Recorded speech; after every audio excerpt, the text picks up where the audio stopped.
بسم اللہ الرحمن الرحیم۔ شروع کرتا ہوں اللہ تعالیٰ کے نام سے جو بڑے مہربان نہایت رحم والے ہیں۔ پاکستان میں مغربی جمہوریت کا رقص کفر لیکچر نمبر 35 پیش خدمت ہے۔ پاکستان میں انگریز کا مسلط کیا ہوا فوجی سیاسی حکومتی ٹولہ شاہی طبقہ، ان کا فوجی جمہوریت کا رقص کفر، اس کا تدارک کرنا قرآن حکیم کی تعلیمات کی روشنی میں یونین کونسل کی سطح پر اسلامی جمہوریت کے نظام سلیکشن کے ذریعے اہل وطن کا نمائندگان کا انتخاب کرنا، ان کے سپرد نظام مملکت کرنا، حق اعتصاب عوام کو مہیا کرنا دین کا عطیہ ہے۔ اسلامی جمہوریہ پاکستان کے پہلے گورنر جنرل جناب قائد اعظم 1948 کو وفات پا گئے۔ ان کی جگہ خواجہ ناظم الدین سیاسی رہنما کو گورنر جنرل بنا دیا۔ ایک سازش کے تحت 1951 کو وزیر اعظم لیاقت علی خان کو سید اکبر نامی شخص نے قتل کیا۔ نجف خان ڈی آئی جی نے اس کو گولی مار کر شاخصی قتل کا نشان مٹا دیا۔ نہ انکوائری ہوئی، نہ مجرموں کا سراغ مل سکا۔ دوسرا کیس اللہ نواز مجرم کے ذریعے مس فاطمہ جناح کے قتل کے کیس کی انکوائری کو اس نے فائلوں میں دفن کر دیا۔ لیاقت علی خان کے قتل کی وجہ خواجہ ناظم الدین کو گورنر جنرل کے عہدے سے ہٹا کر وزیر اعظم افسر شاہی کے غلام محمد کو پاکستان کا گورنر جنرل بنا دیا، جو 1951 تا 1954 تک پاکستان پر مسلط رہا۔ نہ وہ سیاستدان، نہ وہ عالم دین، نہ صاحب بصیرت تھا، وہ تو انگریز کی افسر شاہی کی سرکاری کلبوں کے کلچر کا شرابی، زانی، بد کردار انتظامیہ کا سرکاری ملازم تھا۔ فوجی چیف کمانڈر ایوب خان، فوجی کمانڈر سکندر مرزا نے افسر شاہی کے غلام محمد سے بالجبر استعفیٰ لیا، لندن علاج کے لیے بھیج دیا۔ ایوب خان نے اپنے زیر کمانڈ فوج شاہی کے سکندر مرزا کو 1954 تا 1958 تک پاکستان کا گورنر جنرل بنا کر پاکستان پر فوجی جمہوریت کی حکمرانی کرتا رہا۔ فوجی چیف کمانڈر ایوب خان نے 1958 کو مارشل لا لگا کر فوجی کمانڈر سکندر مرزا کو گورنر جنرل کے عہدے سے سبکدوش کیا اور جلاوطن کر دیا۔ ایوب خان آج خود فوجی ڈکٹیٹر صدر پاکستان بن بیٹھا۔ اس نے ملک کے نامور جاگیرداروں، خانوں، نواب کالے باغوں، بگٹی، بھٹو جیسے جابر ظالم جاگیردار یاش ٹولہ کو اپنی حکومت میں شامل کیا۔ 1958 تا 1970 تک انتظامیہ، فوج اور عدلیہ کے ذریعے اہل وطن کا مارشل لا کی گن پوائنٹ پر استحصال و قتال جاری رکھا۔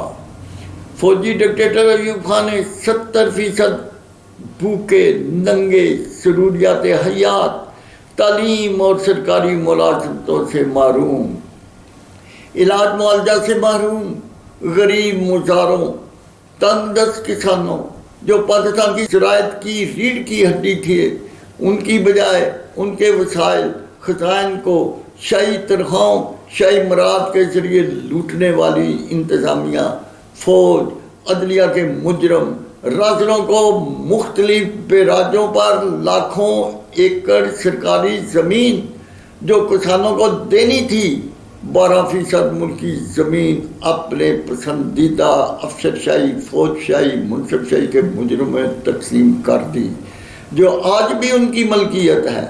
پاکستان کے 8 بڑے انگریز کے پالتو جاگیردار ٹولہ کے پاس پہلے ہی ملک کی 64% زمین ان کی ملکیت موجود تھی۔ چیف کمانڈر ایوب خان اپنی زیر کمانڈ افسر شاہی کے غلام محمد، فوج شاہی کے سکندر مرزا کو گورنر جنرل مسلط کر کے 1951 تا 1954 اور 1954 تا 1958 تک پاکستان کا حکمران بنا رہا۔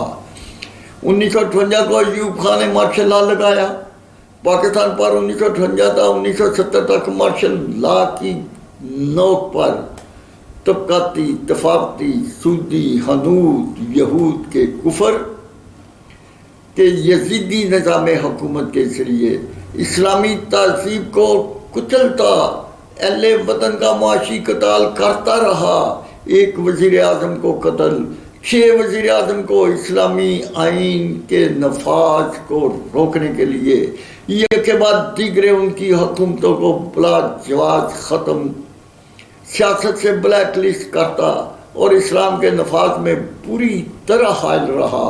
جب عوام فوجی ڈکٹیٹر، اس کے حکومتی ٹولہ اور افسر شاہی، فوج شاہی، منصب شاہی کے طویل ظلم و جبر کے خلاف اٹھ کھڑے ہوئے تو اس نے جان بچانے کے لیے حکومت دوسرے فوجی ڈکٹیٹر یہاں کے سپرد کر دی۔ اس نے الیکشن کرائے، عوامی لیگ کے مجیب الرحمان کے ممبران کی تعداد مسٹر بھٹو کی پیپل پارٹی سے زیادہ تھی، حکومت بنانا اس کا حق تھا جو نہ دیا۔ عوام نے احتجاج کیا، فوجی ڈکٹیٹر نے بغاوت کا نام دے کر فوج کشی کا حکم دے دیا، عوام اور فوج کا قتال جاری ہو گیا۔ انڈیا نے مداخلت کی، 90,000 فوجی سپاہ نے انڈیا کی فوج کے سامنے ان کے حکم کے مطابق ہتھیار ڈال دیے، ملک 2 لخت کر دیا، 1 یونٹ کو توڑا، 4 صوبائی وفاد، سینٹ کے اسمبلی ممبران، ان کے فوجی سیاسی حکومتی اپوزیشن ٹولہ، ان کے شاہی طبقہ کی انگن تعداد بڑھا دی۔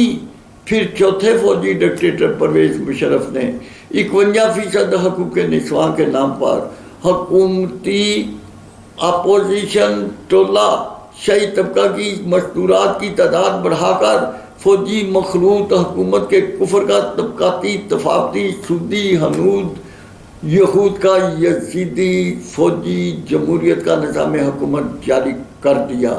اس کے علاوہ NRO کا قانون پاس کیا، ان غیر اسلامی قوانین کو 1973 کے آئین کا حصہ بنایا۔ فوجی ڈکٹیٹر ایوب خان نے پاکستان میں کفر کی رنگین داستان کا آغاز جاری کیا۔ افسر شاہی کے غلام محمد فوج شاہی کے سکندر مرزا کو گورنر جنرل پاکستان بنا دیا۔ فوجی ڈکٹیٹر ایوب خان نے اپنی زیر کمانڈ وزیر اعظم لیاقت علی خان کو قتل، 6 وزیر اعظم خواجہ ناظم الدین سہروردی، آئی چندریکار، محمد علی بوگرا، چودھری محمد علی، فروز خانون کو اسلامی آئین کے نفاذ کو روکنے کے لیے ان کی حکومتوں کو بلا جواز ختم، ان کو سیاست سے بلیک لسٹ کرتا رہا۔ 23 کروڑ فرزندان اسلام پر کفر کی حکومتی بالادستی، حکومتی افادیت جاری رکھنے کے لیے حکومتی ٹولہ شاہی طبقہ کو انگریز کی بجائے فوجی ڈکٹیٹر ایوب خان کی فوجی جمہوریت کا سایہ عافیت میسر آنے، فوجی سیاسی یزیدی حکومتی ٹولہ کی بجائے افسر شاہی کے غلام محمد 1951 تا 1954، فوج شاہی کے سکندر مرزا کو 1954 تا 1958 تک گورنر جنرل بنانے، منصب شاہی کے چیف جسٹس منیر کے شاہی طبقہ کو انگریز کے مغربی جمہوریت کے کفر کے جگیردار ٹولہ کے نظام حکومت کی بجائے فوجی ڈکٹیٹر ایوب خان کے فوجی جمہوریت کے شاہی طبقہ پر مشتمل یزیدی نظام حکومت کو عدلیہ سے جائز قرار دلوانا، جگیردار ٹولہ کے حکومتی ایوانوں کو شاہی طبقہ کے زیر کمانڈ دینا ایک ظلم عظیم تھا جو پاکستان 2 لخت کرنے کا سبب بنا۔ 23 کروڑ فرزندان اسلام کے منتخب نمائندے فوجی ڈکٹیٹر ایوب خان، اس کے افسر شاہی کے غلام محمد، فوج شاہی کے سکندر مرزا گورنر جنرل کی زیر کمانڈ چلے گئے۔ اہل وطن افسر شاہی، فوج شاہی، منصب شاہی کے شاہی طبقہ سے سوال کرتے ہیں کہ آپ کون ہیں جو فوجی جمہوریت کے ہنود، یہود، یزید کے ضابطہ حیات کے تعلیمی نصاب کے کفر کے حکومتی ٹولہ یا حکومتی طبقہ کے حکومتی اسکالر یا قرآن حکیم کے آئین، نظریات، تعلیمات، اخلاقیات کے دستور حیات کے اہل بصیرت مسلمان پاکستان مسلط ہیں؟ کیا فوجی جمہوریت کے حکومتی ایوانوں پر ہنود و یہود، یزید، مسلمان یا منافق مسلط ہیں؟ عزیزم Imran Khan, Qamar Javed, Bajwa chief justice supreme court of Pakistan صاحبان، کیا آپ 23 کروڑ فرزندان اسلام کے قرآن حکیم، 1973 کے آئین، نظریات، تعلیمات کے خلاف انگریز کے کفر کے حنود، یہود، یزیدیت کے فوجی ڈکٹیٹر ایوب خان یا یہاں کی فوجی جمہوریت کے کفر کا منافق فوجی حکومتی طبقہ آج تک پاکستان پر مسلط ہے۔